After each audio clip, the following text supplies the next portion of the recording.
Hi friends. ఇవాళ అటుకులతో ఈజీగా చేసే ఒక రెసిపీ చెప్తున్నానండి. ఇది చాలా ఈజీ. అంతేకాదు ఎండాకాలంలోని ఇలాగా పెరుగు అటుకులు తయారు చేసి ఫ్రిడ్జ్‌లో పెట్టుకుని కూల్‌గా తింటే చాలా చాలా బావుంటుంది. పిల్లలు కూడా మారం చేయకుండా తినేస్తారు. తయారీ ఎలాగో చూపిస్తున్నాను చూడండి. ముందుగా ఒక హాఫ్ బౌల్ అటుకులు తీసుకోండి. ఒక గిన్నెలో వేసుకొని వాటర్ వేసి 2, 3 సార్లు బాగా కడగండి.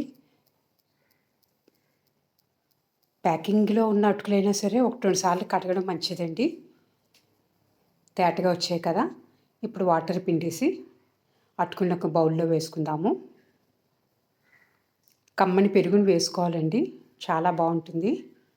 పెరుగుని కొద్దిగా బీట్ చేసి ఈ అటుకులు మునిగేలాగా సరిపడా పెరుగు వేసుకోండి. ఒకసారి కలపాలి బాగాని.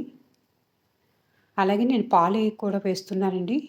పాలేయడం వల్ల వేగంగా పులియదు. కాసేపు ఉన్నా సరే చాలా కమ్మగా ఉంటుంది కదా! పాలు, పెరుగు కలిపింది. టేస్ట్ చాలా బావుంటుంది.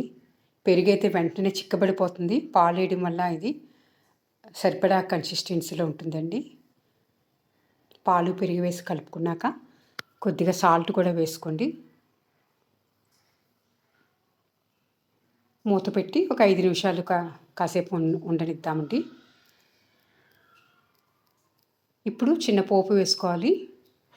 స్టవ్ మీద గిన్నె పెట్టుకుని కొద్దిగా ఆయిల్ వేసుకోవాలి.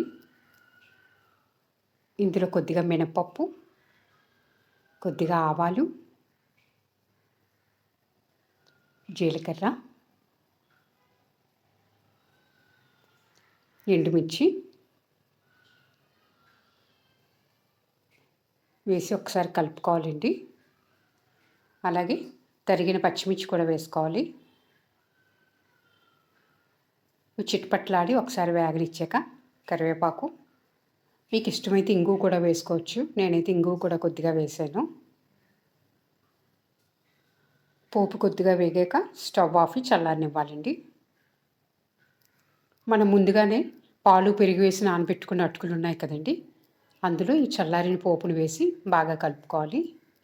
చాలా అంటే చాలా రుచిగా ఉంటుంది. మనం ఎక్కడికైనా వెళ్ళాల్సి వచ్చినప్పుడు ఇలా చేసి పట్టుకెళ్ళొచ్చు. మామూలుగా అయితే మనం కర్డ్ రైస్ వండుకుంటాం కదా, దద్దోజనం, అది చేసుకోవాలంటే అన్నం ఉడికించాలి, చల్లారాలి. దానికంటే కూడా ఇలా అటుకులు ఉంటే గబుక్కున మనం చేసుకోవచ్చు. అటుకులు బాగా తడిపేసి పిండి వెంటనే పాలు, పెరుగు వేసుకుని వెంటనే పోపు వేసుకుంటే రెడీ అయిపోతుందండి. మధ్యాహ్నం ఎండవేళ పిల్లలకి ఇలా చేసి పెట్టొచ్చు. చాలా అంటే చాలా రుచిగా ఉంటుంది. ఉంటే మీరు కాస్త కొత్తిమీర కూడా వేసుకోవచ్చు అండి. ఇంకా ఫైనల్ టచింగ్ కింద నేనైతే నా దగ్గర దానిమ్మ గింజలు ఉన్నాయి, అవి వేస్తున్నాను చూడండి. తెల్లని అటుకులు పెరుగు అన్నంలో దానిమ్మ గింజలు, ఎర్రని గింజలు వేసుకుంటే ఎంత రుచిగా ఉంటుంది చూడండి. చూడడానికి కూడా కలర్ చాలా బాగుంటుంది.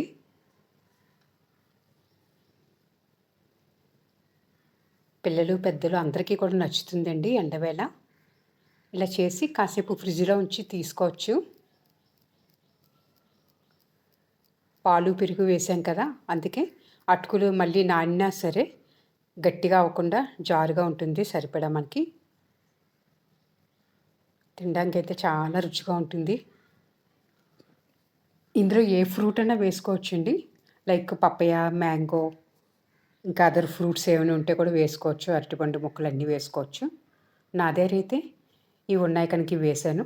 తప్పకుండా ఒకసారి చేసి చూడండి. ఎంతో అంటే ఎంతో రుచిగా ఉంది. ఇలా బౌల్లో వేసి పిల్లలకి అందిస్తే కాదనకుండా మారం చేయకుండా తినేస్తారు. Thank you friends. నా వీడియోస్ అన్ని వాచ్ చేస్తున్నందుకు సబ్స్క్రైబ్ చేసుకోండి.